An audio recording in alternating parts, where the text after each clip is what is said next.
Why do 80% of developers choose Docker for their projects? Because setup is a breeze. Let's walk through installing N8N in just a few steps. First, open your terminal. We'll start by pulling the latest N8N image. Type docker pull N8 neo/N8N latest and hit enter. This grabs everything you need straight from Docker Hub. Next up, let's spin up the container.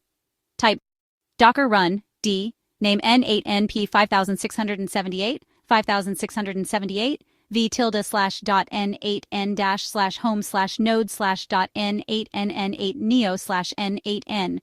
Here's what's happening.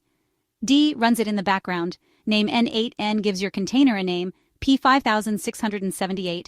5678 connects your computer to N8N, and v tilde slash dot N8N dash slash home slash node slash dot N8N keeps your data safe. Now open your web browser and head to http/localhost 5678. Boom, N8N is up. Want extra security? Create a .nv file with your username and password, and add .nv file /.nv to your command. Feeling adventurous? Try Docker Compose for bigger projects. And that's it. You've just installed N8N on Docker. Fast, simple, and ready to automate.